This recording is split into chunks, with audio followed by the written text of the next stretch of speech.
So,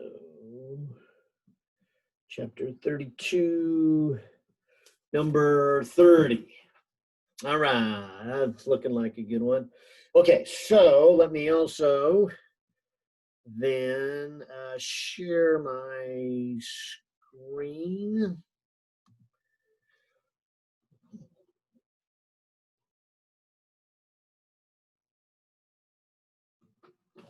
Get that going. And while that's connecting, let me actually, oops, I want to do that. That's going to turn it off. There we go. Oh yeah, exit full screen. Let me go to the homework. Oh yeah, so it's number 30 on the first page or the second page that I messed up. Looks like it's on the first page somewhere here. Oh, that's cool. Long ways down. I guess that means we're getting near the end of the semester, huh? Okay, so finally here. All right, so chapter 32, number 30. Last one on the page here. All right. So a mutual induction one. Is that what I'm reading here? Yeah. Okay, and also let me take this as an opportunity to point out self-induction is hard enough. It's what we're focusing on.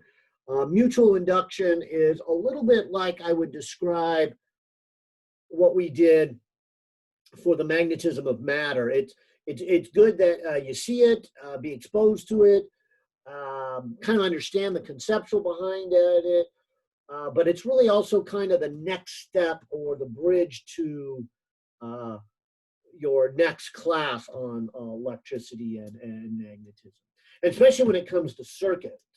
Mutual inductions can be, but often is not a significant factor and is often ignored here. So depends how close the inductors are together. But anyways, let me use this as an opportunity to say that much and also then point out, because of that, on test 3, I don't ever put any problems about mutual inductance. It's more of a chance to, get you exposed to it and then say, well, we've got some challenging stuff enough to do for just self-inductance. And let's make sure we understand that first before we go on to mutual inductance, which, like I said, is that bridge between this semester and or this class and your second class.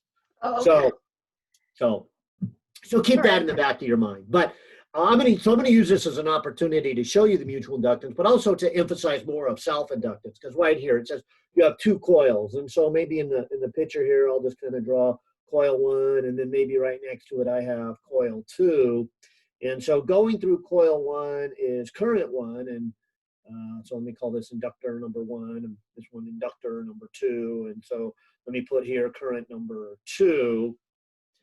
But what's real important in this chapter is that as you try to run current through this inductor, there is going to be what we often call a back or a self EMF created by Faraday's law, which is the flux.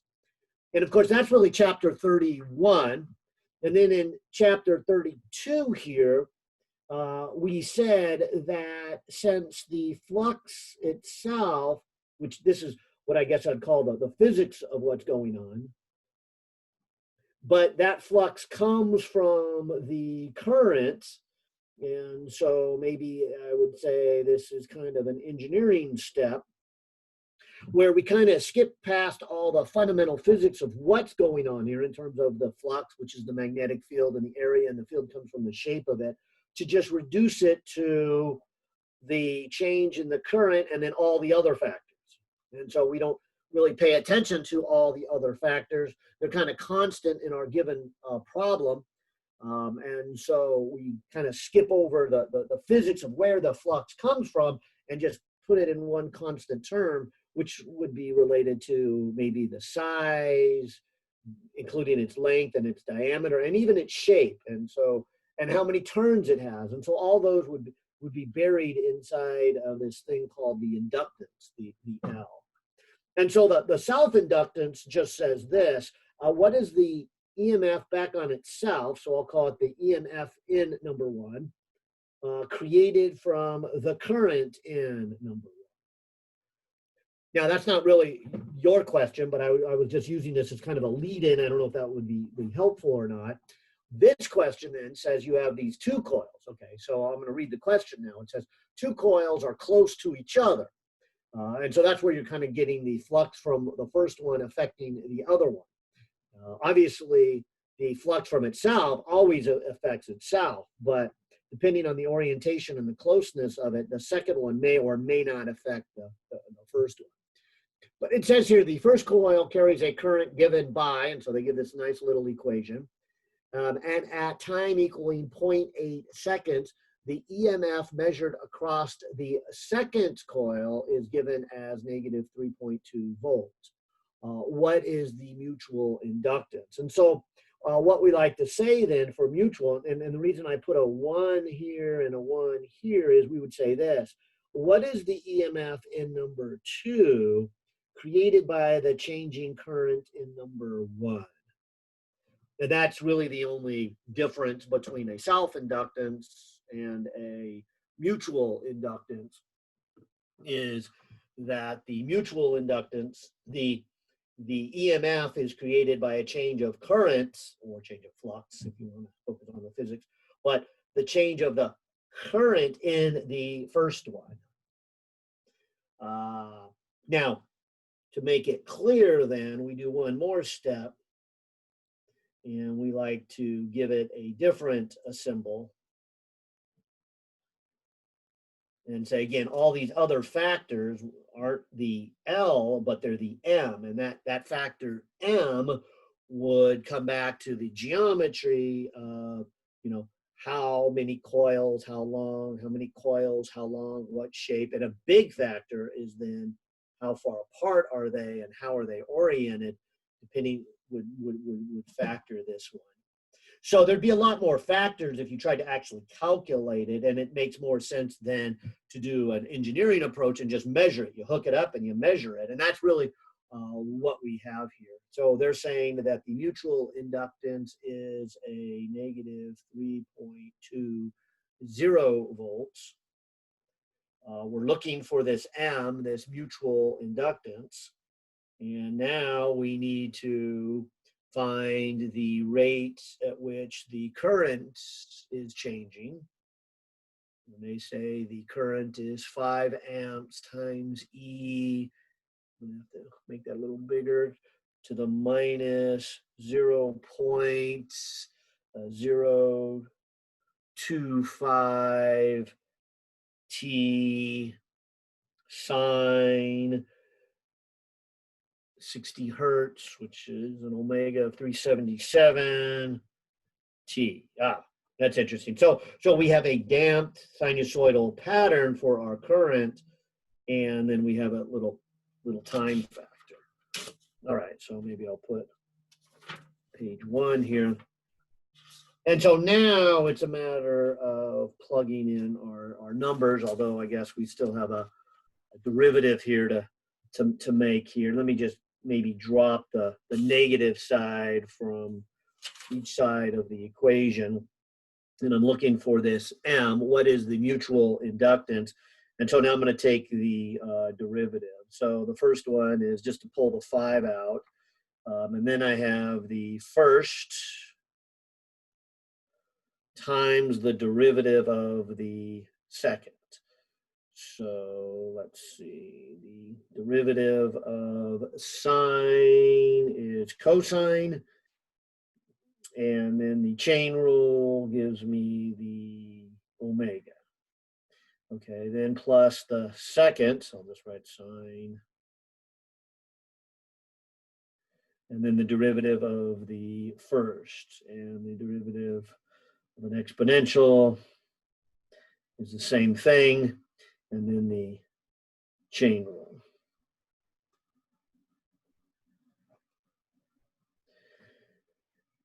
Okay, so now I guess I've got a lot of substituting in here to do the time of 0.8 seconds. So I'm going to go E to the negative 0.025 times 0.8. Multiply that by, let me check my mode. I better be in radians here. I see. Good. Let me switch that over. Okay. Okay. So then cosine of 377 times 0.8 times 377. Add to that the sine of 377 times 0.8. Multiply that by another E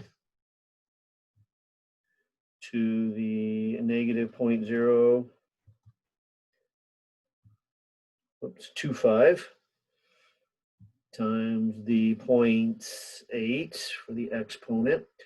Probably could have just factored that out, save me some keystrokes. And then times, it's like a negative 0.025. So if I did all that right, I have 369.5. So then I can take my 3.2 on this side of the equation, divide by a 5, and divide by that last answer, and I get a mutual inductance of 0.0173, or if I move the decimal, 1.73 millihenries of mutual inductance. Yay, I hope. Shall I check the answer here? 32. Scrolling down to number 30. Oh, they actually took the derivative of the current and got a number by itself. That would have probably been better. But the final answer, good, 1.73 millihenries for the mutual inductance. Nice. Okay, there it worked. Okay, thank you. I'll focus more on self-inductance. Yeah, definitely. But like I said, I guess I would say, I think I gave one or two, had a little discussion on it in the lecture, and so pay more attention to that. But I would say once you've done the homework for mutual inductance, you can kind of brush that off and say, okay, well, that's not going to be on the exam. That's just in preparation for, my next class. Okay, right on. Thank you. You bet. Oh, I forgot to write down what time we actually got started. I'm going to say that was 10:02. All right, after Gina here, let's go on to you, Andrew. You shot another one in here first. Okay, so good morning. Good morning to you too.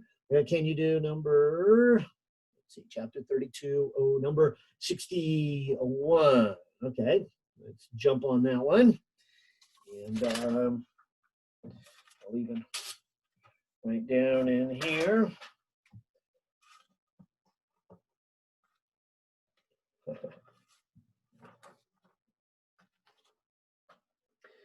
Chapter 32, number 61. Now, I bet that is on that second page here. Let me pull this up here. Yes. It says in figure 61, the switch is closed for time greater than 0 and steady condition is achieved. Okay, so maybe I should draw on here the battery of 18 volts, and I will draw the switch here in the closed position. And so when it's in this closed position, the current can go to this left branch, which is a 6 kilo ohm resistor and back. But it can also go through the 2 kilo ohm resistor and then to this inductor, and then they label A and B. I think that's going to be part of the question. And pretty good size inductor, 0.4 henries. And so looks like we have an LR circuit over here on the right and just a resistor circuit on the left. Okay.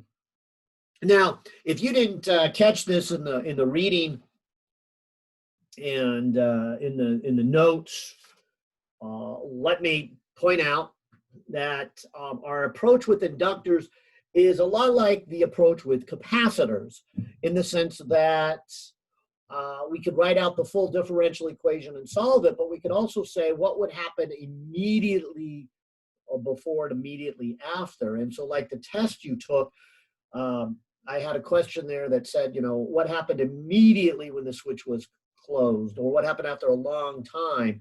And the inductor, the same thing. And interesting enough, the inductors are exactly the opposite of capacitors, in the sense that the EMF in an inductor, and again, I'll say it both ways, the physics of it is Faraday's law.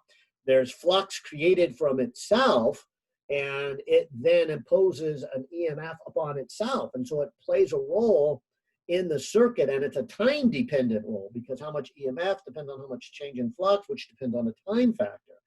And so our circuits now are a little bit harder because of this time factor. But let me take it as an engineering approach, where we would say, look, the flux is got a lot of physics behind it, like how big is it, how long is it, how many loops does it have, what is its shape. But if we throw all those factors into one big factor, call it L, then the other thing that changes with time, or the only thing that changes with time, is then the current.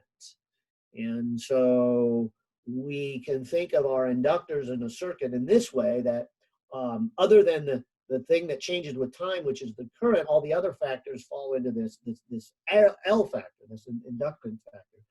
But what's really neat about this is saying here that the voltage that this thing can create can be almost any number depending on how the current is changing. And so even though we have a circuit that has 18 volts, it doesn't mean that this thing can't create much more or less than 18 volts. So what is the key step? Then the key step is related to the power in this inductor, because if you write down the energy stored in the inductor and take its derivative,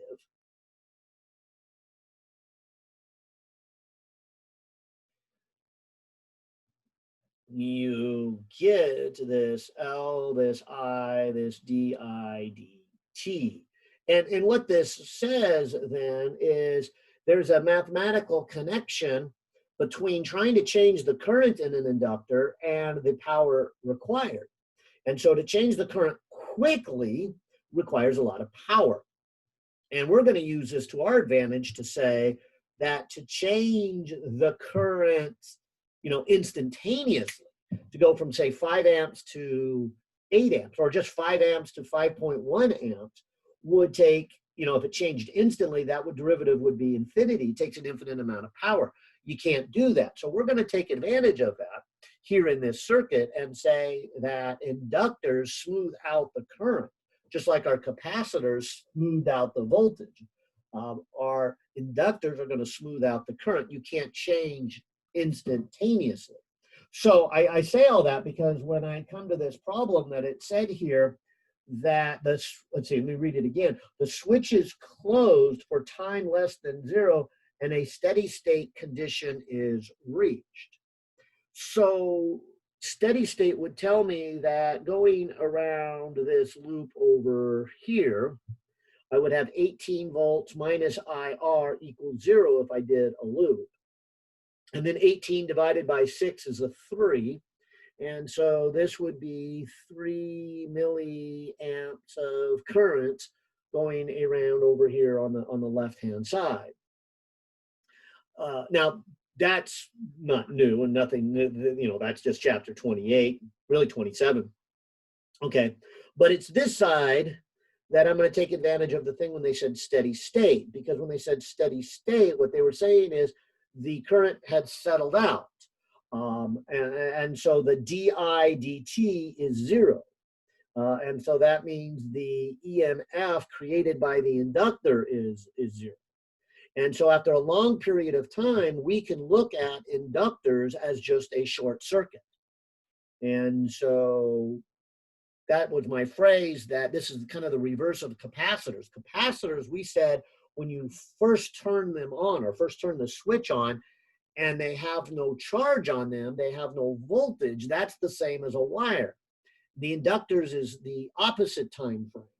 The inductor is after a long period of time, there is a steady state reached. Now, let me throw in a word of caution. That is, of course, if you have a steady power supply. Because as we're going to see in the next chapter, we're going to put in now a variable power supply, so you can never reach a steady state with your inductors. And so that's going to add some new interest and some new features that make our engineering possible. But the steady state current here, or the steady state power supply, is eventually going to make a steady state current, and is eventually going to make this inductor zero. So again, that phrase steady state or for a long period of time is my clue to think of this as just, let me go grab my colored pens here, to think of this as just a wire. And so maybe in the purple here, I'm going to just draw a straight line for the moment and completely ignore the inductor. And then I just have one battery, one resistor. And so we're back to Ohm's law, where 18 divided by 2. Well, that's 9, although that's kilo. So it's divided by 2,000. So that makes 9 milliamps. All right. So that's kind of what the first sentence is giving me. The first sentence is giving me that I have, I guess it would be 9 and 3, 12 milliamps coming out of the battery. They come up to this node. It splits. 3 goes to the left and 9 goes to the right. And things just keep doing that. They'll keep doing that until this battery runs dead. There's really no effect of this new device called an inductor that this chapter is all about. All right. So finally, I get to the main point of this problem. It says the switch is then opened at time equals to 0. All right. Now, I'll say it again. If you didn't quite get from the lecture or what I just said here, is that it is not possible to change the current instantaneously in an inductor, because that takes an infinite amount of power. Or put another way, the inductor will then start letting the current change in such a way that it will create a voltage. That voltage will be enough voltage to keep the current going at that same rate. Okay, so here's what I know. At time equals to 0, there is 9 milliamps in that inductor. So when time equals to 0 on the plus side, if I can use kind of a math symbol here, it is still going to be 9 milliamps. That's the key to the problem, is to realize that we are still going to have 9 milliamps. So when you open this switch, if I can redraw the circuit now, it would look like this. This will be the 6 kilo ohms on the left. And I'm going to then just say, and not even put the battery in here, that switch is completely opened. And that would instantly cut off the battery. And we would no longer be getting, oops, forgot that resistor. We would no longer be getting our power and our energy from the battery, but instead we would be getting it from our inductor. And so our inductor has energy stored in it based upon the current, which is the 9 milliamps. So this little inductor has the energy supply.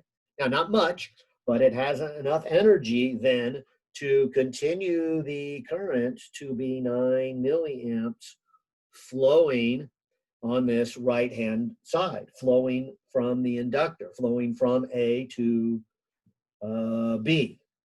And that's the key. And so A says, find the initial EMF E naught across the inductor immediately after time equals to 0. So to get this 9 milliamps still flowing through the inductor, it would have to go and through this 6 kilo ohm resistor, which then also flows through the 2, and there's the 8, and then back.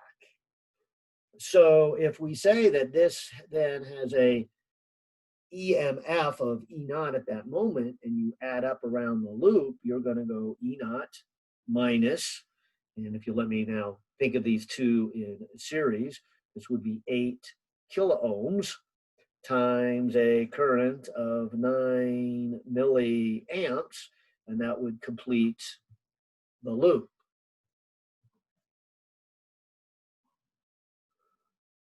And then, of course, an 8 times a 9 is a 72, and a kilo times a milli cancels off, and a ohm times an amp is a volt. So that's 72 volts equals 0. And so there should be the first part of the answer, that I'm at 72 volts for the answer to A.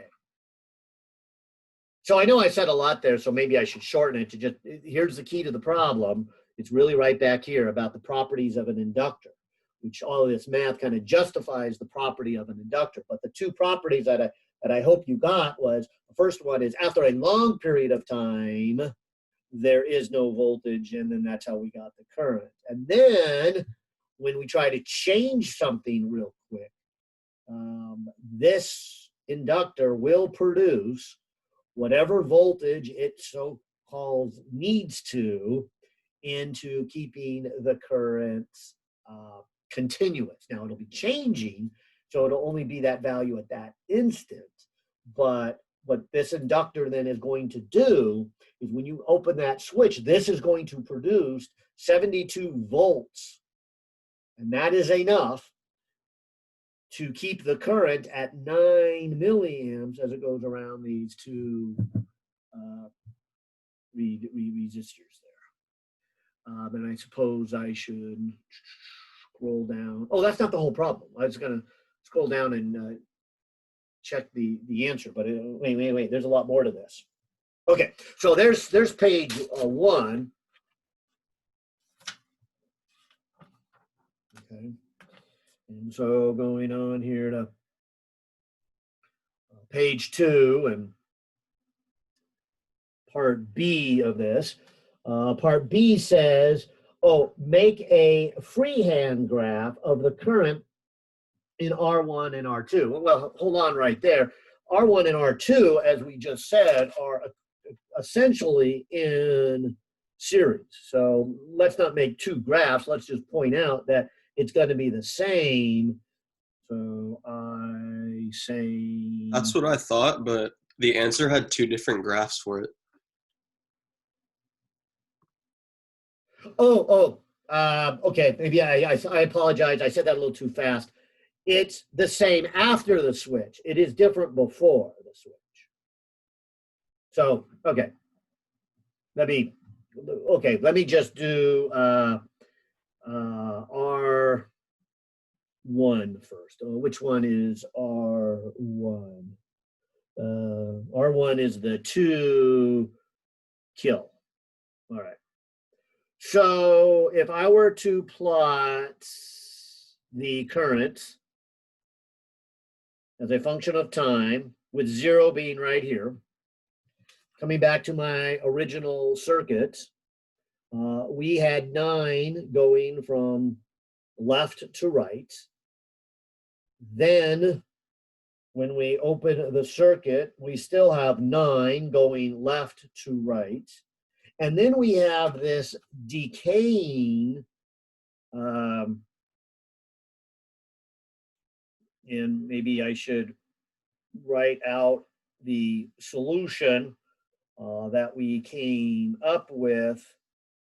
We made it kind of look like the capacitor, that it's an exponential decay, and the time constant is L over R. And so by writing it this way, it helps us learn it because it looks like the capacitor, but of course, the time constant doesn't have a C in it, and there's no capacitor there. It has an L and an R, and they're also a quotient, so it's L over R instead of RC. Yeah, but and if need be, I'll go back and rederive this. But I'm going to use this then to answer this and say, okay, so the current would be, I'll put a little 9 milliamps here. Before time equals to 0, that's what it was. Then when it gets here, it exponentially decays. But for R2, which is the 6 kiloohms,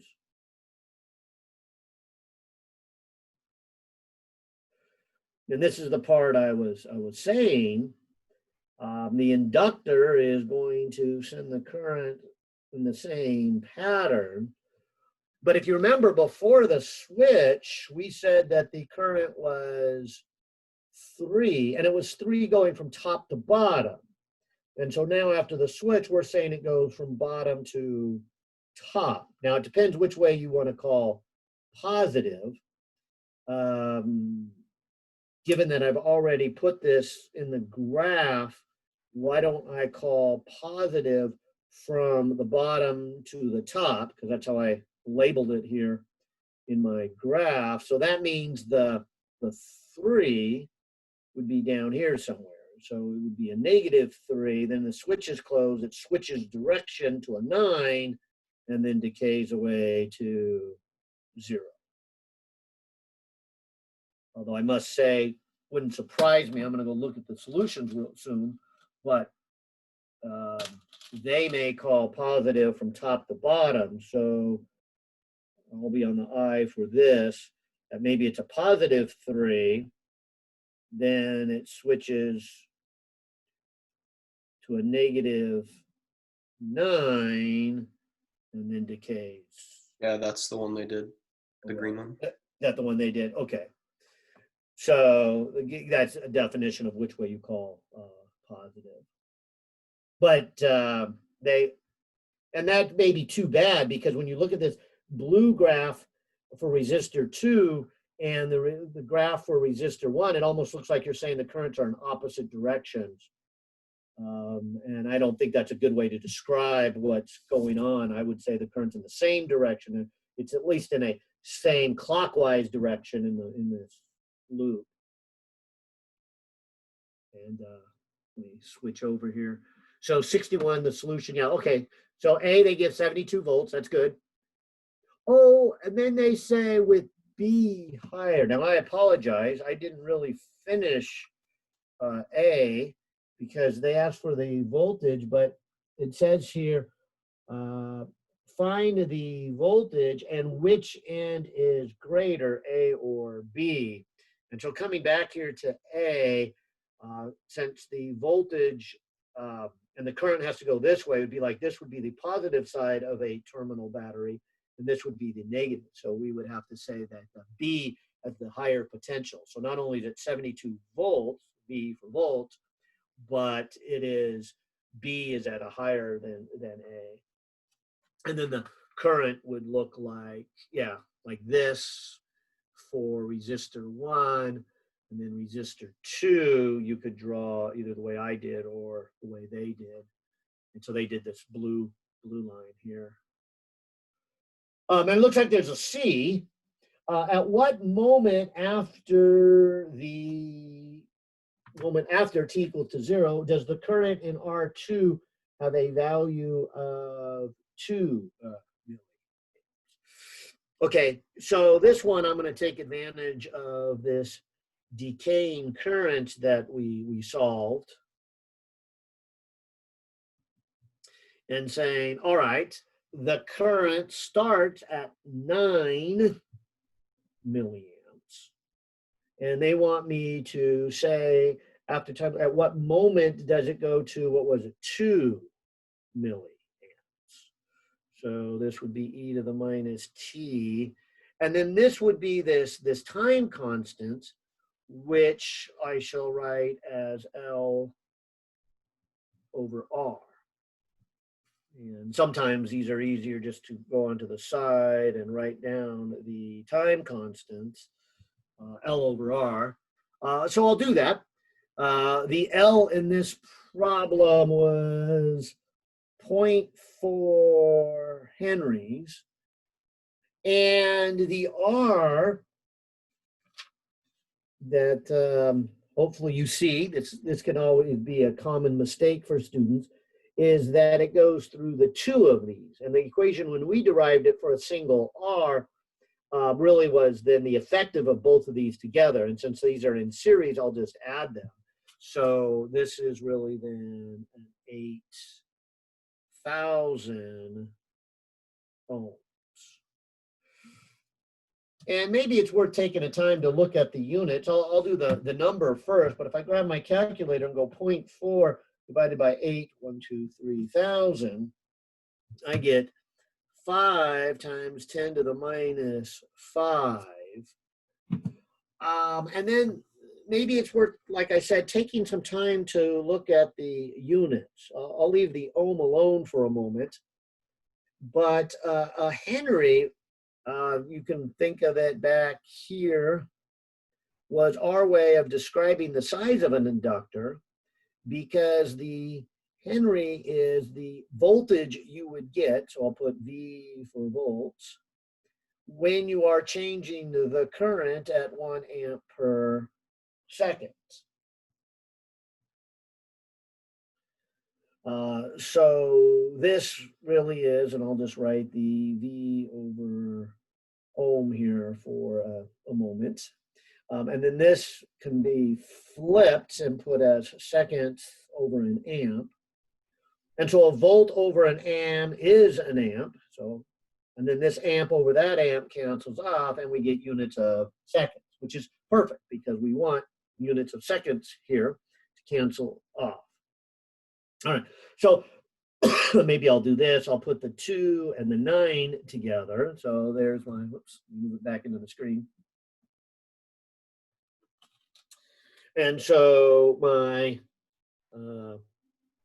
2 over 9, and then I'll have an e to the minus t. That's what I want to solve for. And then my time constant is 5 times 10 to the minus 5. So then I'll have to have a natural log of 2 over 9. That would equal to a negative t over 5 times 10 to the minus 5. And so now I can grab my calculator and say, all right, natural log of 2 over 9, it should be a negative number, good, and get rid of that negative. So I will then multiply that by 5 times 10 to the negative 5 and get a 7.5 times 10 to the minus 5, which maybe I will just write then as 75 microseconds.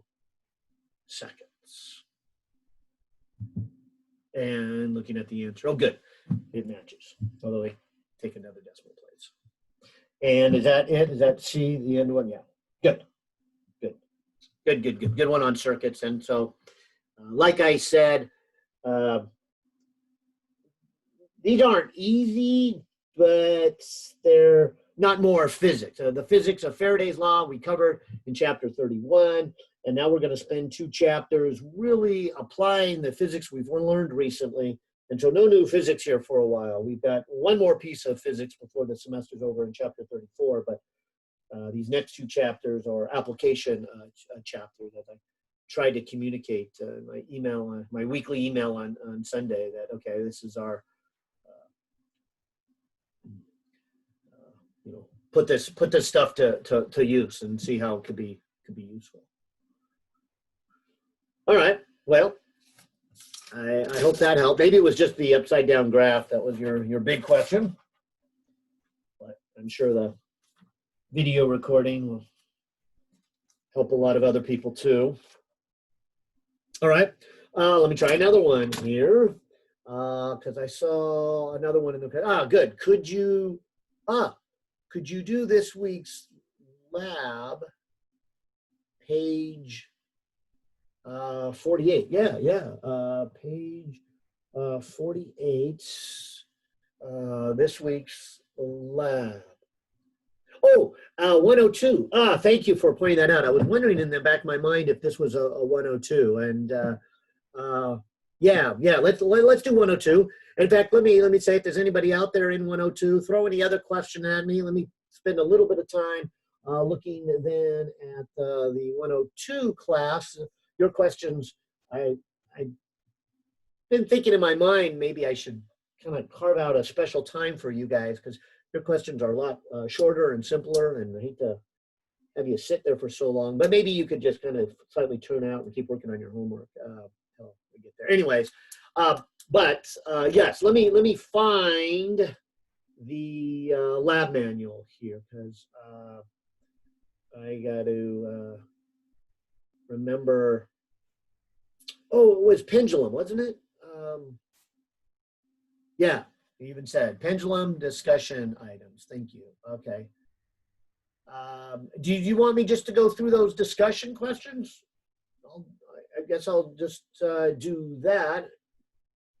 Unless you say otherwise here. Let me get to 102 class. Let's see. Let me find the lab manual. There it is. Call up the PDF, page 48. Let's go down here. If I could just open it in the browser instead.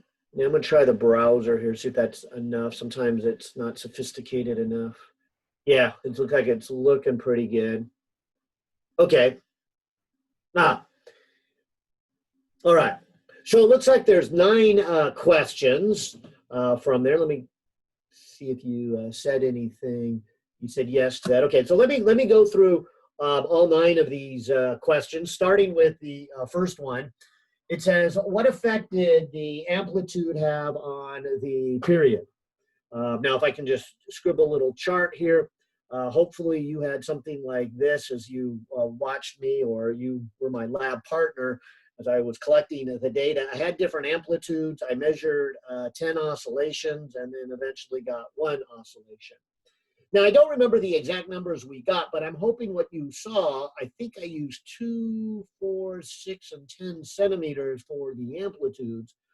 But you hopefully see that these are all very closely the same within a human reaction time. Let me just grab the timer here. So you saw me doing this. I was going start and then stop, and within a human reaction time, these were all the same number. And so what we like to say is, regardless of the amplitude, the period was the same. So I guess the best way to answer this question, what effect did the amplitude have on the period, is to say none. Or you could say amplitude was independent of period. So pulling at 2 centimeters versus pulling at 10 centimeters, which is 5 times bigger, if that had an effect, you would have expected to see that somewhere in here between this time and that time. And these 2 times were almost identical. So that's the point of that one, is to say that the amplitude is independent of the period, or just say none. Okay. 2, it seems reasonable that if it took longer to travel this greater distance. Now, let me pause there. So when you're working with this pendulum, what you're saying here is if you only pull it 2 centimeters and let it go versus 10 centimeters and let it go, this thing travels 5 times further. And so this question is saying it seems reasonable that it would take longer to travel this greater distance. But yet you're saying the times came out to be the same. And so the question is, what might explain this observation of why this didn't happen? And the answer is because it traveled faster. And so you watch it, yes, it travels further, but it also travels faster. And so because of that, it actually took the same amount of time. And so that is, I don't know if I conveyed this in the lab, but that was Galileo's great discovery. We don't think of the accuracy of clocks as being this great discovery these days because we have so many accurate clocks, much better than the pendulum. But it made a huge leap in scientific information because we now had accurate clocks. And so this was a major accomplishment for science and for humanity, and credited to Galileo for coming up with really an accurate clock, and then realizing that you could pull it to one side and throughout your experiment its amplitude would go smaller and smaller, but yet it still kept the same time. And that was an amazing piece of technology for its day. Now, 3 and 4, I think, fall in this same category. 3 says, what effect did the weight have on the pendulum? So again, your second chart looks something like this. You had mass, and then I measured 10 periods and then divided that by 10 to get the time for 1 period. And the first one was, if I recall right, we added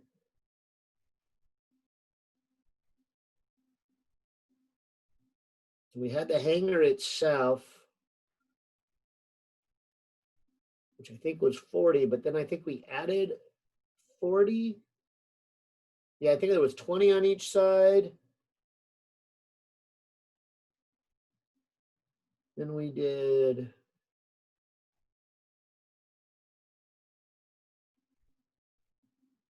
I'm sorry, I'm drawing a blank at which we did a 20 on each side. Did we do a 50 on each side? Hello, Professor. I type in the chat. Oh, thank you. Let me jump over here to the chat.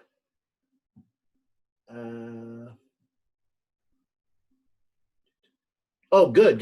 Yeah, thank you. And you typed the, yeah, so coming back up to here, yes, you notice that this one was a 1.758 and this was a 1.741. Yeah, nice. Barely changed. Yeah. Okay, so yeah, okay, and so on this one, I put a 40, and then it looks like a 140, then a 180, and then a 240. Now, the great thing about this is it doesn't really matter what numbers I actually put over here, because hopefully the same pattern is showing that we got 1.75, we got 1.753, 1.754, and 1.755. So again, hopefully you're seeing that all the times are the same. And that is exactly the point here, is to say, okay, these are the same. And so it has no effect, or to put it in words, we could say the mass or the weight is independent of the period. Let me jump back to question here. So what effect did the weight have? So again, like number one, you can say none, or you can say the weight is independent of the period, or better still, the period is independent of the weight. And then 4 is like number 2. It says, since weight is the force that causes the pendulum to swing, it seems reasonable that a greater weight would result in a greater acceleration. And so they're saying, again, as you're swinging back and forth, this greater weight, you might say, had to give it a greater acceleration. The problem with that is it's not completely doing Newton's second law. What you're saying is you're giving it more weight. You're giving it more force. And if that's all you look at, you're going to say, oh, yeah, more weight would give it more acceleration. But we're also giving it more inertia. And so just like dropping a small rock in a big rock, the big rock has more force, but it has more inertia. And so both a small rock and a big rock fall with an acceleration of 9.8. And also a pendulum would swing with the same acceleration. I don't know what it is. It's not 9.8 because it's hooked to a string, but it would be the same acceleration regardless of whether I had 40 or 240. So they balance each other. So just like in the first one where distance and speed balance to give us the same time, here force and inertia balance, or weight and inertia balance to give us the same acceleration. So that's our first 4 questions. And an important piece, because like I said, this was neat with Galileo, because Galileo then realized that, excuse me, that, hey, we don't need to worry about what weight to put on here. Just tie a rock. We don't even have to worry about what amplitude. Just, pull it a certain distance. Just give it enough so it keeps swinging, so you can make an accurate, count during your experiment. So if your experiment's going to go on for 3 minutes, pull it far enough that it's still swinging after 3 minutes. And so it's an amazing piece of technology, easy to build. Now, finally, we get into something. And then question number 5 says, what effect did length have? And in that one, we went ahead and we did 6 lengths. And the smallest one was 15. And the longest one was 150. But if you look at them, you'll get a small period here and a big period here. And it's constantly increasing as you go from the smaller length to the bigger length. So there is a definite change to it. And so maybe the best answer for this is just to say more length gave us more or bigger period. Because now they're going to ask us to look a little closer at it. So it is dependent, in other words, and more length gives us more period, which then is why they ask about number 6. Number 6 says, now, if it was proportional, that if length was proportional to the period, so they're saying from 15 to 150, you increased this length by a factor of 10. So when something is proportional, it means the period would increase by a factor of 10, and it did not. In fact, if you look and take your biggest period and divide it by your smallest, you get a period of about an increase of 3.1-ish. And in fact, this is going to lead to the square root. What is the square root of 10? Yeah, 3.16. Now, I don't know if our measurement is quite that accurate as 3.16, but it definitely is 3 and a little bit. It is definitely not a 10. And so you can say here, let's see, how would it compare? How would it compare? You could just say, 10 times bigger. Whereas the second part of 6 says, was this what you observed? And they want you to say, absolutely not. So at this point that the period depends on the length, and more length is more period, but it's not proportional. It doesn't, the length goes up by a factor of 10, the period doesn't go up by a factor of 10. So that's why we keep going on here, and it asks this question: what seems reasonable between the period and the length? Now, there's a couple ways we might answer this. Probably the easiest one is to say, well, in class we learned, not in lab. So in class we learned that the period is 2 pi times the square root of the length over the acceleration of gravity. So what seems reasonable is that it should be related to the square root of the length. That's why I was saying earlier, if you increase the length by a factor of 10 and then you take its square root, that's how much the period would go up. That's why I took the square root of 10 and got an increase of 3.16, thinking, okay, that's what the period should go up by. So that's probably the easiest way to do it. If you wanted to use information just from the lab and not from the class, then I would say we made a graph where we plotted the log of the period versus the log of the length on that fancy paper. And let me point out, if you haven't already done it, the next page, 49, is your regular graph paper. But the next page after that, page 50, is the one you want to use. This is what we call log graph paper. And it, as I tried to explain in the video, it actually takes the log for you. And that's why the lines have that funny spacing to them.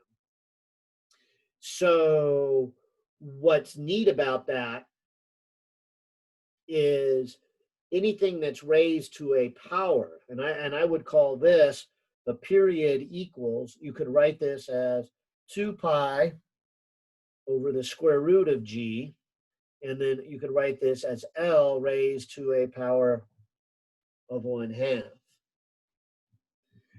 Because in my kind of lead-in discussion here, when you have a function that's raised to a power and you plot it on regular paper, it's a curve.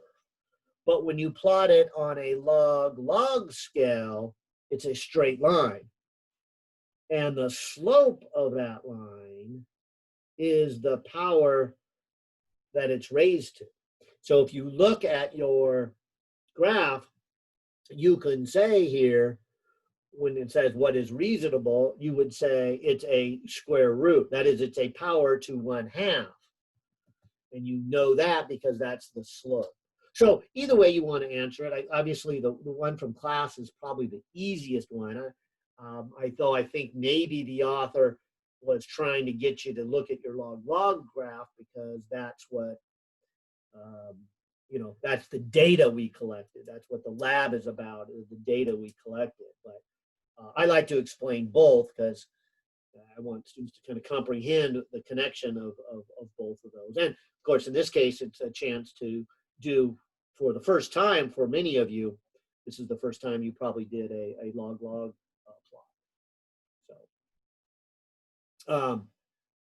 So there's 7. And then, of course, number 8, it says using your log graph paper, what was the predicted period. So, oh, predicted for 300. So if I come back to this graph that, again, hopefully you've already done, it's page 50, where you have the log of the period on the vertical axis and the log of the length on the horizontal axis. And the smallest measurement we have is 15, and the biggest we have is 150. We have data that maybe looks like this, and they're asking us to essentially take this as a line and extend it out, and then go back and take a reading of what would be the period if we built one as big as 300 centimeters instead of stopping at 150. And so this is referred to as extrapolating the data. That is, you measured it from small values to a little bigger values, but now you want to say what would happen if. And so you're making a prediction. You're taking your data and you're extrapolating it out to something you didn't actually build, something a little bigger in this case. We could extrapolate smaller also, but we're extrapolating bigger. And if you do your graph, this and read across, you'll get about a 3.5 seconds. And so that's what number 8 is. It says, using your log graph paper, what is your predicted value for the 300 centimeter pendulum? So you should be saying, oh, 3.5 seconds, or whatever your graph says. You know, it's based on your drawing, but you'll be close to 3.5. It might be 3.6, maybe 3.7, something like that. And then number 9 says, what is your actual measured? So if you go back to the very last part of the video lab, you'll hear me call out the number. It didn't record that great. Sadly, this is one of the first video labs I made. I think it was actually the first, perhaps. And it just, no, it was second, because the specific key was first. Yeah, and this was second. Anyways, but I think you can hear me say that, I hope. What was the measured one? And that's at the very end where I walked over into the other room, because before the video started, I had made it, but it was in the other room because the ceiling had to be taller. So I had Ron kind of move the video camera over as I walked into the next room, and you can see me standing by there and counting the swing, or using the stopwatch. It looks like this one here, and getting there. So, and I think those are the 9 questions. So that help? Good. Oh, good. And you say yes, and then you looks like you wrote out the times for them. And actually, so I'm kind of curious. Going back here, it looks like the small one was 0.834. Good. And the big one was 2.507. So again, notice that is not 10 times bigger. 10 times bigger would be 8.3 seconds. We're not even close to that. And I bet we are close to this 3.16. 2.507 divided by 0.834. 3.0. And so pretty close to the square root of 10.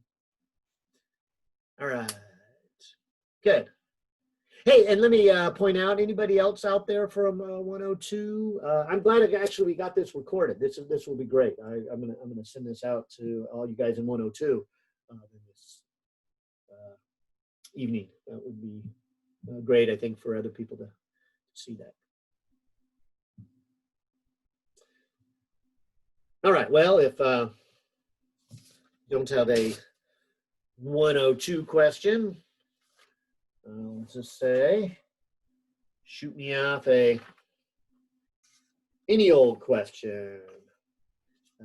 Let's see, how are we doing on our time today? Oh, we're doing really well on our time today. It is only 11:08. Sometimes I get into so much detail and that I talk too long. All right, so please say again question 4. Okay. Since weight is the force that causes the pendulum, that one. Right. So question 4.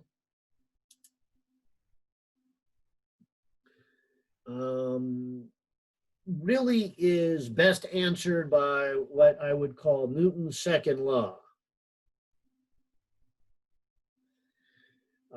Let me go back to number 3, because number 3 said we got the same period even for more weight. Now, weight goes in the numerator where the force is. So you might say something like this. Maybe we first had a small weight like 2. Then we had a bigger weight like 4. Then we had a bigger weight like 6. But you see, we got that bigger weight by having more mass. So maybe the first time the mass was 1, then the mass was then 2, then the mass was 3. So even though we kept increasing the force, we also kept increasing the mass.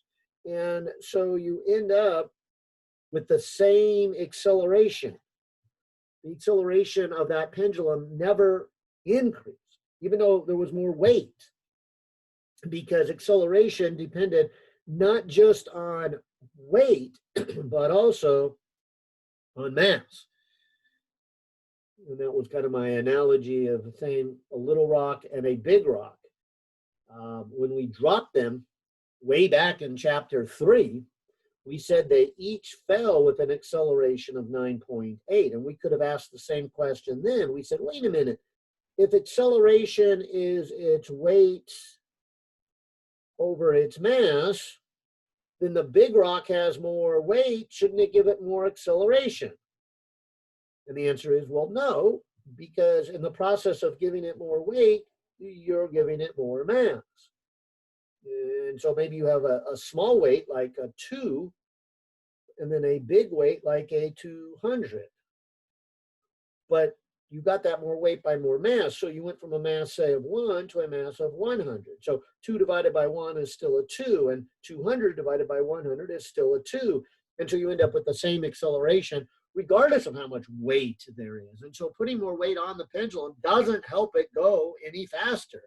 It actually ends up having the same acceleration because you are increasing, if I can say it mathematically, the numerator and the denominator. So I guess the short answer here then is, it said, why did this not happen? I would say because we also increased the mass by the same factor. That's how I would describe it. We did not get a greater acceleration when we increased the weight because we also increased the mass by the same factor. That would be the short way to put that in an answer.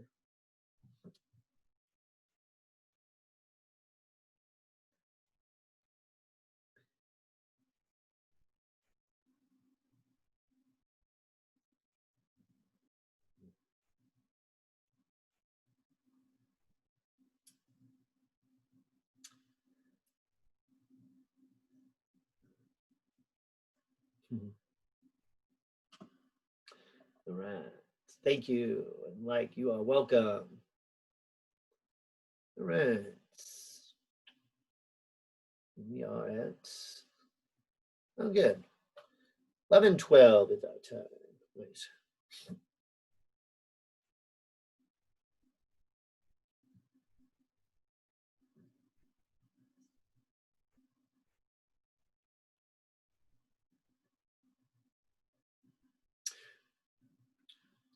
Well, let me check. Looks like just the 2 of us, or 3 of us here. 2 of you guys. Do you have any questions? Fire away. And let me check to see. Yeah, this is just our numbers. So it looks like we're small in numbers today for whatever reason, not sure. maybe this was a slow week, or maybe it was an overwhelming week. Actually, there was a bunch of 122 people earlier, and we did a couple questions, and it looks like they got theirs answered and took off.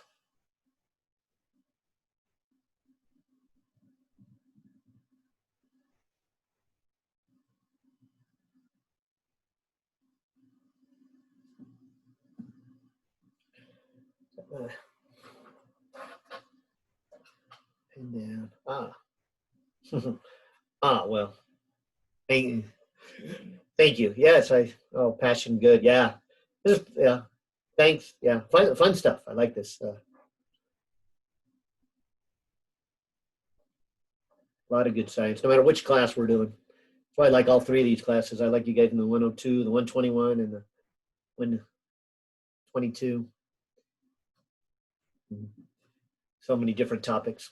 Keeps me on my toes too when I get them from different class levels within the same hour, switching gears. I like it.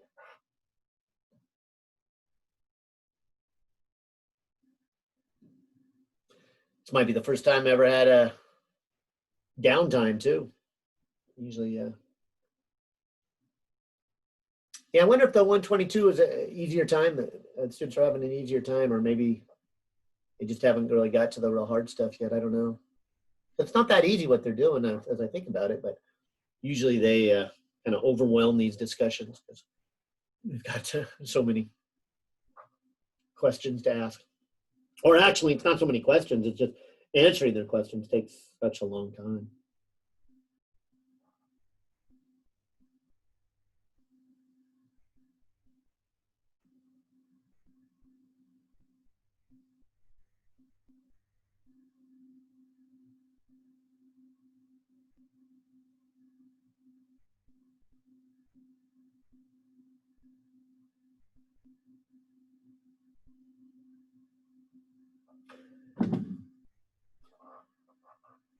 If you can pause this recording. I've never tried this. Pause recording.